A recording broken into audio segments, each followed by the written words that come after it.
삼성제약, 삼성그룹은 아니죠. 삼성제약은 또 별도 회사인데 맞습니다. 의약품 제조 정지 처분으로 실적이 많이 악화됐다라는 그 네. 내용을 준비하셨는데 어떤 내용이죠? 예, 일단 영업정지 처분을 받은 내용이 주 내용입니다. 네. 이 삼성제약이 약사법을 위반해서 의약품 제조 업무 정지 처분을 받았습니다. 4개월 받았다고 했나요? 예, 제조 업무 정지 기간이 각각 다른데 네. 제1공정은 1개월, 그다음에 계란민주 등 5개 품목에는 4개월, 그다음에 네. 주사제는 1개월 이렇게 오는 15일부터 시작이 됩니다. 네.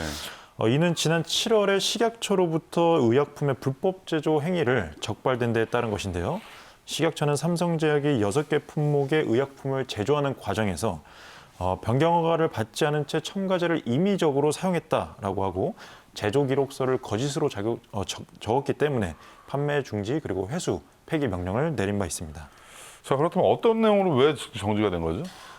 방금 말씀드린 대로 네. 이 6개 품목에 대해서 제조 과정에 변경 허가를 받지 않고 거짓된 이 명령서를 썼던 겁니다. 제조 기록서를 데이터라든가 이런 부분도 좀 위조를 네. 했다는 얘기예요? 네, 맞습니다. 참, 요즘도 이런 일들이 있는지 모르겠어요. 국민의 건강을 담보로 지금 사업을 하는 맞습니다. 사람들인데 이런 어처구니 없는 왜 행위들을 했는지 과거에도 이런 적발된 불법 행위가 있었나요? 예, 맞습니다. 지난 5월에도 의약품을 위탁 생산하는 과정에서 안정성 시험 자료로 조작이 발각되면서 품목 허가 취소 등의 처분을 받은 바가 있습니다. 네. 식약처나 한올바이오파마가 의약품 수탁 제조 과정에서 안정성 시험 자료를 조작했다면서 6개 의약품에 대해서 제조 판매 중지를 내렸는데요. 그 당시 삼성제약은 위탁사로서 이름을 올린 바 있습니다. 네. 물론 직접적인 책임은 한올바이오파마가 많이 졌겠지만 위탁사로서 철저한 관리를 하지 않았다라는 이 지적을 받았습니다. 이게 한 번도 아니면 두 번째까지 이렇게 하면 이건 상당히 네. 그 회사에 대한 그 신뢰성의 문제인데 맞습니다. 뭐 이래갖고 뭐 삼성제약 제품 우리가 뭐 약을 처방받을 수가 있을까 싶을 정도로 네. 좀 겁이 나는데 예, 삼성제약이 유명한 게 가스 명수거든요. 그렇죠. 가스 활명수. 예. 그냥 가스 명수인가요? 가스 활명수는 네. 동화 약품이고요. 이거에 어떻게 보면 좀 다른 가스 명수입니다. 가스 활명수가 아니고 가스 명수요? 명수입니다. 박명수 씨 가스 명수. 네. 야, 그렇다면 삼성제약의 그 대처 지금 방안은 어때요? 대응은? 예, 상당히 아쉬운 부분이 많습니다. 네. 지난 5월에 이렇게 지적을 받았을 때는 해당 품목은 연매출 1억 원 미만의 소량 생산 품목이기 때문에 매출에는 전혀 지장 없다라고 발표를 했습니다. 네. 그러다 보니까 위탁사로서 책임의식이 너무 없는 거 아니냐라고 지적이 일자 부랴부랴 사과문으로 바꿨고요. 네.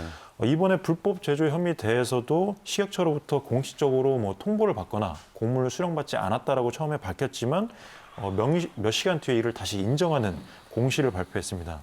이렇게 말씀하신 대로 신뢰에 중대한 이 영향을 끼치는 거듭된 이 잘못으로 시장에서는 상당히 주주들의 반발이 일어나면서 11월 3일 주식은 12%대로 급락을 했습니다. 그야말로 회사가 우왕좌왕하나 봐요 지금. 예, 맞습니다. 지금 적자가 지금 9년 연속이라고요? 네. 이번 제조 업무 정지 처분으로 올해도 이제 흑자 전환의 꿈이 멀어졌습니다. 네. 더욱이 삼성제약은 최근 9년 동안 연속 적자의 늪을 빠져나오고 있지 못하는데요. 네. 2013년도 영업이익이 적자로 전환한 뒤에 계속 적자를 기록하고 있고 지난해까지 누적 영업손실액이 661억입니다.